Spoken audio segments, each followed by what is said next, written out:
This is Think Tech Hawaii. Community matters here.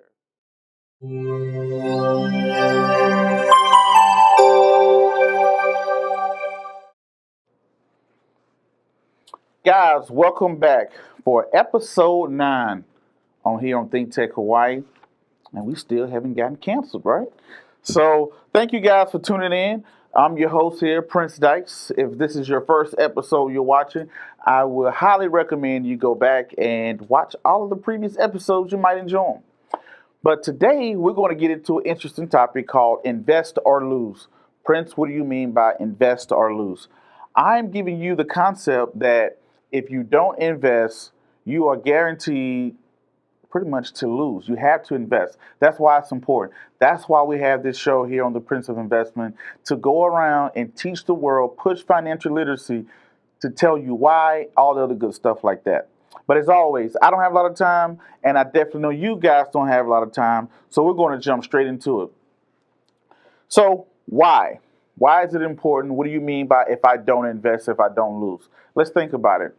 When you get paid or you make your money is somewhere. Everybody has their money somewhere, whether it's under their mattress, whether it's at their cousin's house, their mom's house, their basement, their savings account, their money market account, their CD, or whatever the case may be. Everybody has their money somewhere. The concept is if you don't invest, you will lose. What do you mean by that, Prince? I put my money into my savings account. I'm not losing anything. I'm here to tell you, yes, you are. It's something that a lot of us don't pay attention to. It's called inflation. If your investment is not making 3%, 3.22% in 2017 on average, and that's according to inflationdata.com. If you're not making that every year, or at least this year, 3 to 4%, you're actually losing money. Why is that? And how is that? That's pretty simple, right? It's called purchasing power. You don't lose physical money. You lose purchasing power each and every day. The price of everything goes up gradually and gradually and gradually. Like me, I just turned 33 years old. I remember when I was in high school, we used to better take $1 to a vending machine and be able to get 2 or 3 things out of the vending machine. But now you take that same dollar to a vending machine and you pretty much get nothing. Why is that? What changed? Did the product just taste better? Does it cost more to make?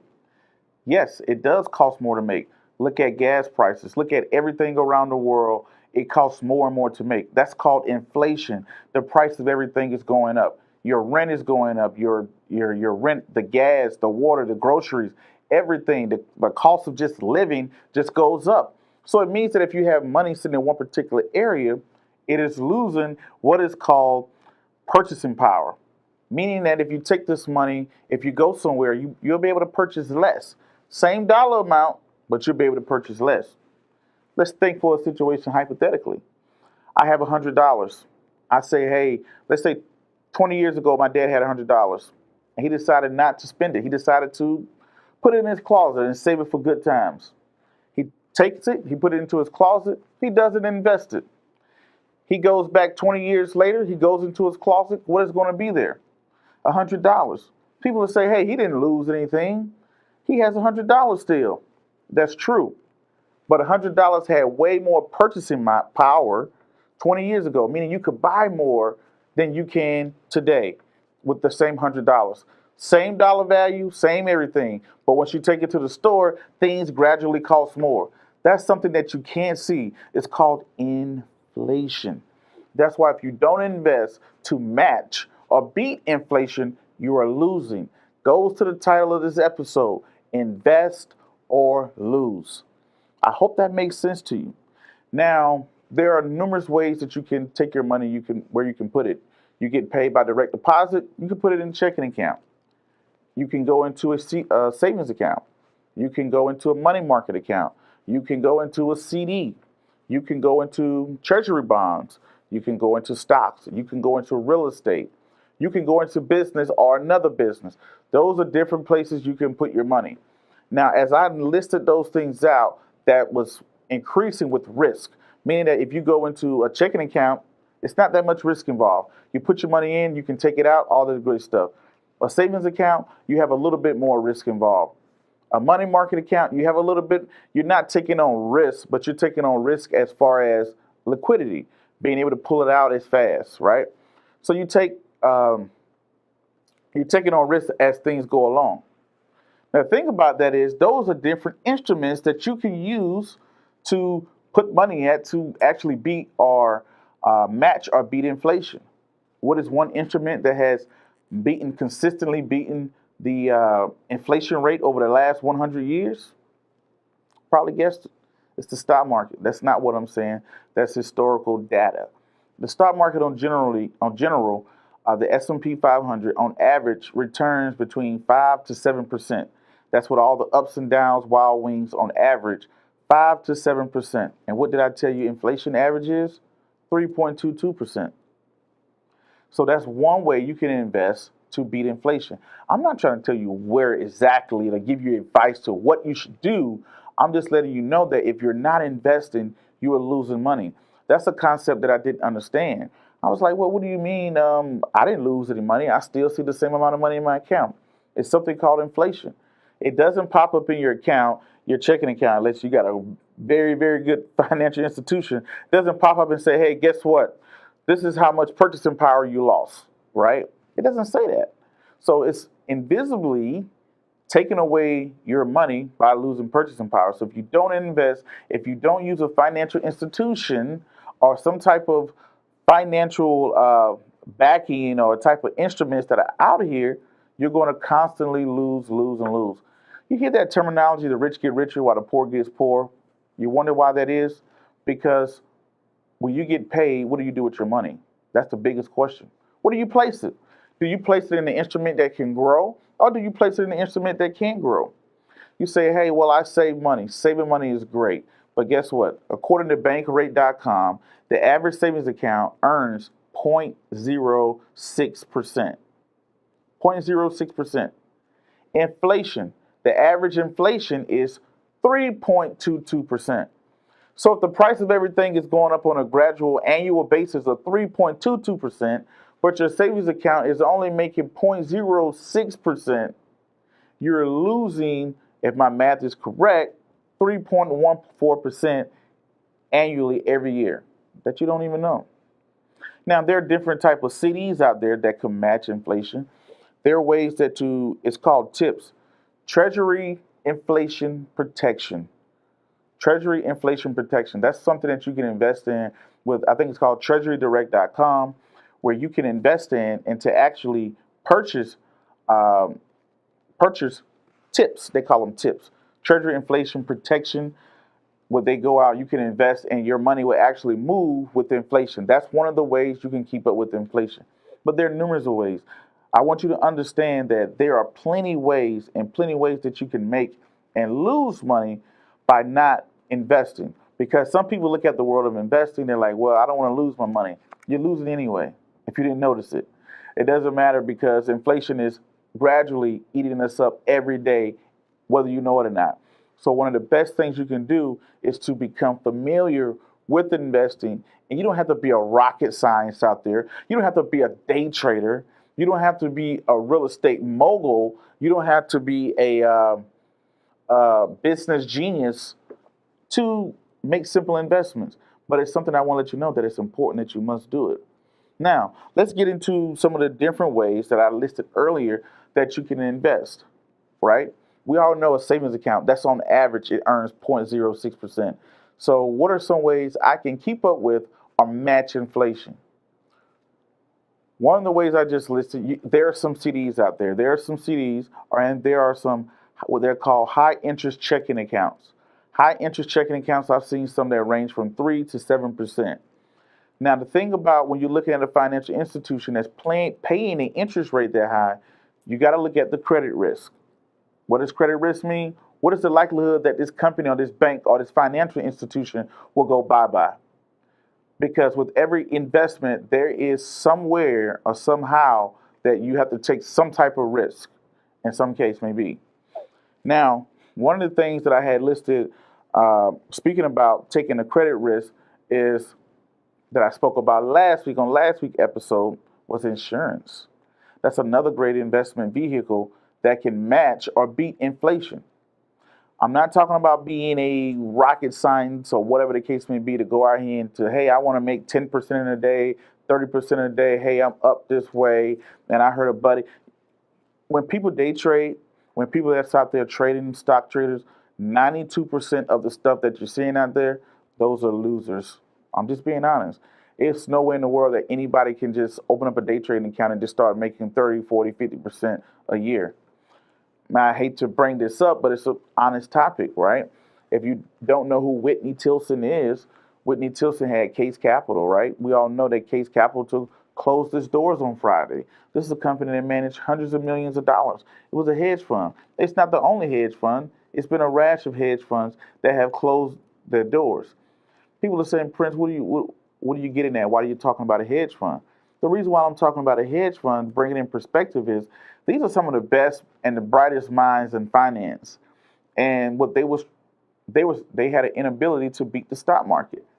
From according to Bloomberg.com, Case Capital was down 3%. And going into I think 8% this year, and it was down 3%. Don't quote me on that, but I think it was down 8% so far this year, and it was down 3% last year. Why is that so bad? You look at it, the stock market is at an all-time high. The stock market is up 9%. Last year, the stock market, if I'm not mistaken, was up 8% at the end of the year. Why is that a big thing? Because that's saying that one person, instead of going to Case Capital, it could have just invested their money into the S&P 500 and got a better return. Why am I saying all this? These are the best and the biggest and most resourceful people in the world, and they struggle or can't beat the market on a consistent basis. So you out there that's tuning in, that's watching this on Facebook, YouTube, Instagram, live here, or whatever you may get it, or podcasts, or however you may get this information, I don't want you to walk in and say, well, I'm not interested in making 7%, 5%, because I saw someone make 10%. That's true, but can they do it on a consistent basis? Anybody, a monkey can press the right button and make a 15% return, but can you consistently do that? And I'm here to let you know, you don't have to be a rocket science, and you don't have to go out there and try to beat the market, be the next Wolf of Wall Street in order to invest. You can do stuff like CD. There's some special CDs out there. Some financial institutions run 1-year CDs that are up to 3%. Another way you can do it is you can invest into the index investing. Find a low-cost vehicle like an ETF right now that tracks the S&P 500. That's the benchmark of finance. That thing has consistently, over the last 100 years, beat inflation. That's one way you can That's one way that you can beat inflation. Another way you can beat inflation is by looking into different types of long-term CDs and some bonds. Now, the thing about bonds, right, is bonds are a little bit difficult because right now the federal government interest rate is at 1.16%. That's a very low interest rate. When the federal government interest rates are low, interest rates and bond prices move in a seesaw. Bond prices go up. I mean, not bond prices, but interest rates go up, bonds go down. It's an episode, I think that was episode 2, where James Fortland came in from Wall Street and explained that concept of how he would stay away from bonds and why. Because interest rates are very low and we think that they may come up in the future. So that's something to think about. That's why it's important to learn and to get into investing. Because if you're not into investing, you're investing every day, you're just on the wrong side of the field. So for prime example, you may go and go to your favorite, you may go to McDonald's, or you may buy Nike shoes, or you may every day you're on Google searching something, you're on Facebook posting something, you're on YouTube, which is Google own, watching videos or whatever the case may be. You are contributing to capitalism. But the thing is, you're on the wrong side. You're on Amazon, you're searching, you're watching your YouTube. Think about all the things that you run your life around every day that you spend money on that you don't even recognize. You get up in the day, early in the morning, you watch Facebook. You may jump on Amazon at lunchtime, may purchase something. You may go on to iTunes and download something. You may watch some videos on YouTube. These are all companies that you can invest into. Or even if you're not interested in investing into these companies, look at all of these companies. These are the top 500 companies in the S&P 500. This is the benchmark of finance. So you're contributing to society every day. You go to the mall, you go to lunch, you fix your car, you do this. You're contributing, but you're not benefiting. Why are you not benefiting? The only way you can benefit is to invest. So, guys, stay tuned here. We're going to take a quick break. I'm going to be back giving you guys more ways that you could match or beat inflation. This is Think Tech Hawaii, raising public awareness. But grandmother, what big eyes you have, she said. All the better to see you with, my dear. That's the wolf. What are you doing? Okay, cool. Research says reading from birth accelerates the baby's brain development. And you're doing that now? Oh, yeah, this is the starting line. Push. When this is over, you're dead. Read aloud 15 minutes. Every child, every parent, every day.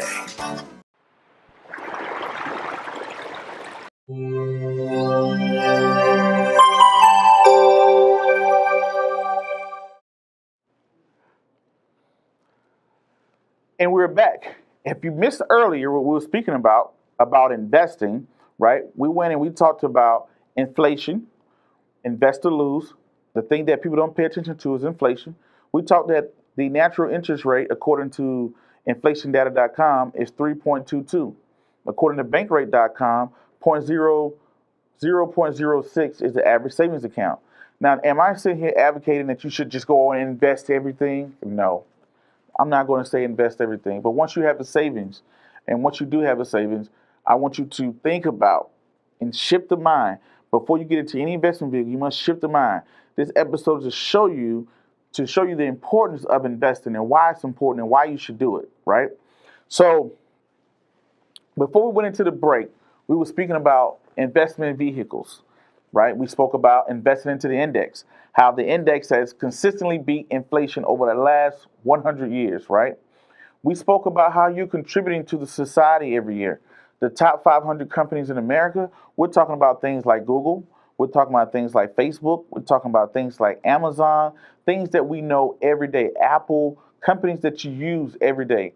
You wake up in the morning, you pick up your iPhone, you go on to Facebook, you watch some YouTube videos, you go do a little shopping on Amazon, and then you, on your way to work, you grab breakfast from McDonald's. You're contributing to society every single day. If you've never invested before, you are investing. You're just on the wrong side of the fence. Because the people that invest into the economy, right? The people that invest into the economy, they're the ones that's benefiting. Right now, today, here in 2017, October 3rd, today's the 3rd, October 3rd today, the stock market is at an all-time high. It has been at an all-time high now for the last 1 or 2 years, and that the stock market has been going up in tremendous ways. How much have you benefited from it? You're sitting back and, wow, how could the economy be growing this fast? Unemployment is at an all-time low. The stock market is at an all-time high, but you're not benefiting from it. The reason why you're not benefiting from it because you're not investing, right? That's one of the things I want to do is to shape the mind and to think about it. One of the other vehicles that I didn't get a chance to mention, that I mentioned last week on the episode, that's quite often overlooked, is insurance. You have insurance products out there. Yes, that's right, insurance. When you go out there and you purchase insurance, if you have a whole life policy, the whole life policy carries what's called a cash value. When you have a cash value, you can take that cash value, you can have that cash value match an index, one of the major index. And what did I say was one of the things that beat the stock market? Not the stock market, I'm twisting my words there. What is one of the things that I said that has consistently beat inflation? It has been the stock market, right? So insurance products are another way that you could, whole life insurance policy is another way that you can explore ways to match or beat inflation. Different types of CDs, high interest rate checking accounts. You have things like that. You have certain bonds, but this is the case, right? When you're looking at bonds in the bond industry, I'm not a bond expert, but I do know a thing or two. We had on Mr. Lars Kroger, who's a bond expert here. I think it was on episode 4. But the thing about it that he spoke about bonds is when a bond pays a high interest rate. Let's say, for example, this bond telling you that I'm going to pay you 12%, right? A bond that pays a high interest rate usually has a low credit rating. If you have a low credit rating, they pay a high interest rate to entice investors. If the company has a high credit rating, they pay a low interest rating because they have a high credit rating. Why is that important? Let's bring this down to common sense. That's what I like to do. Think about it. If you go into a bank, you have bad credit. Why do you have bad credit?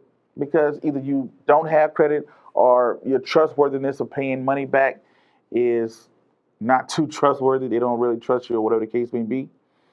But so since a bank think they're taking a risk by loaning you this money, since they're taking this much risk, they may say no to giving you the loan, or they may give you the loan at a high interest rate.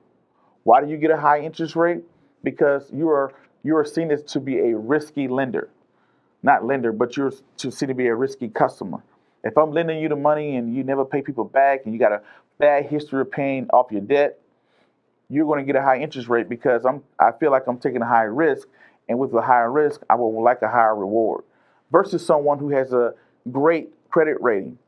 They have a high credit score. They always pay people back. You know, their debt to income ratio, they look like they can pay you back. The overall health and wealth of the company look pretty good. It's my earpiece slipping a little bit. The overall company, you look like a pretty good person you can lend to. Guess what? They'll lend it to you at a low interest rate because you've seen this to be a low risk of not paying me back. So it's the same thing in business. Same thing come down to bonds. What is a bond? A bond is take a company like Coca-Cola. They're saying, hey, we're going to give you this piece of paper that says an IOU, essentially. We're going to give you this IOU. And once you receive this IOU, you're going to give me $1,000. And you give me this $1,000, I'm going to pay you back, let's say, 10% over 5 years. So you give me the $1,000, I give you the piece of paper that says I'm going to pay you back with interest in 5 years. I take your $1,000 and I go build a new company, expand, create products, market, do whatever I got to do with my product to do with this money so I can make back hopefully 12%, so I can pay you back your 10% and profit 2%, grow the business, right? The only thing about that is, what if I let you borrow my money, then I go out of business? That's the risk that comes down to bonds. That's called credit risk. So just like people, how we're graded upon, oh, I have a 300 credit score, 400, 500, 600, 700, 800. Bonds have the same credit score. They're graded by, hey, this is a AAA bond, a AA bond, a single A bond, a triple B bond, all the way down to C and A. And I think anything below C is considered to be junk bonds.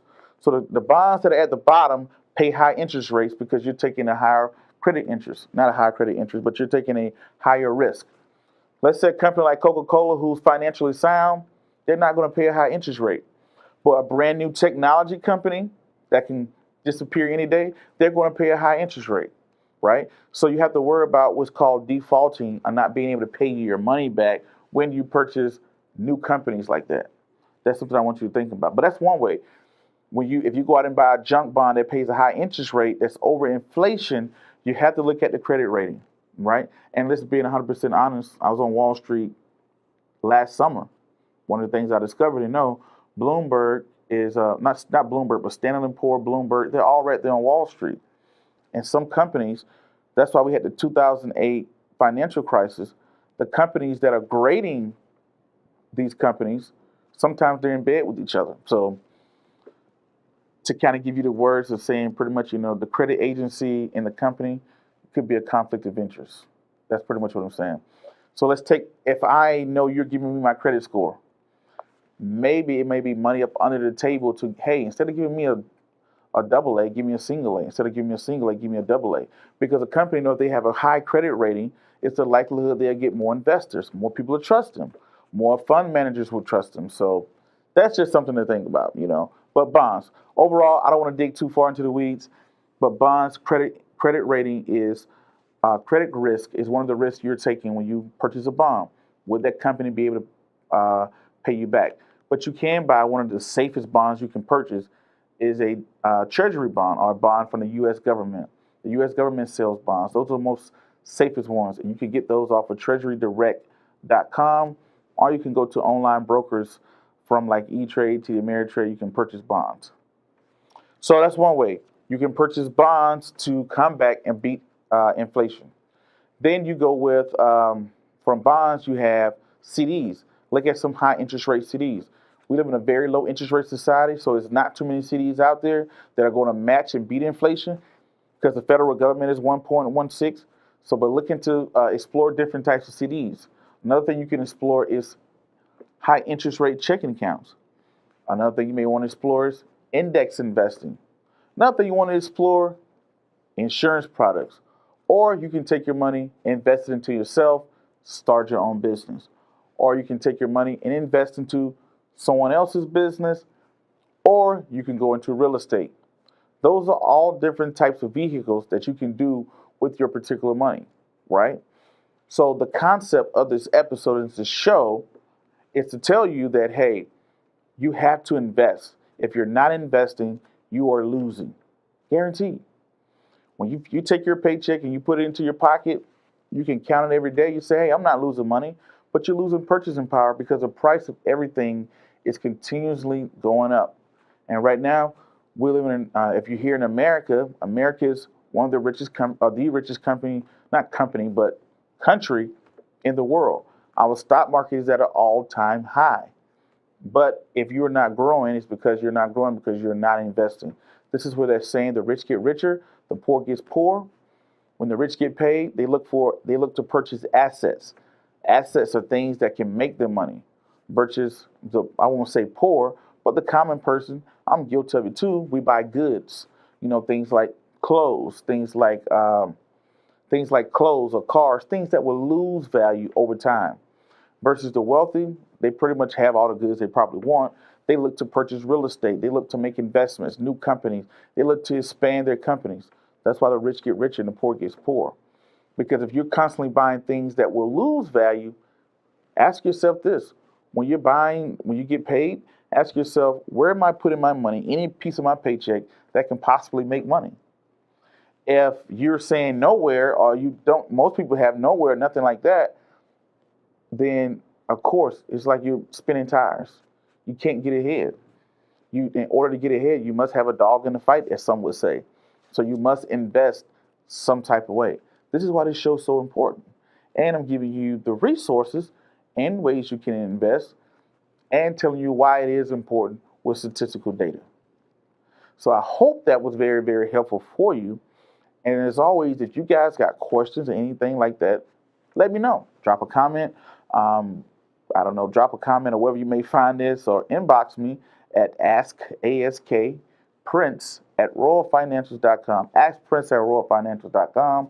I will answer your questions probably live on air. Now, I can't get back to everybody's questions because I receive a ton of emails sometimes and a ton of comments, but I do read all of my emails and comments, and I do try to get back to people as much as possible.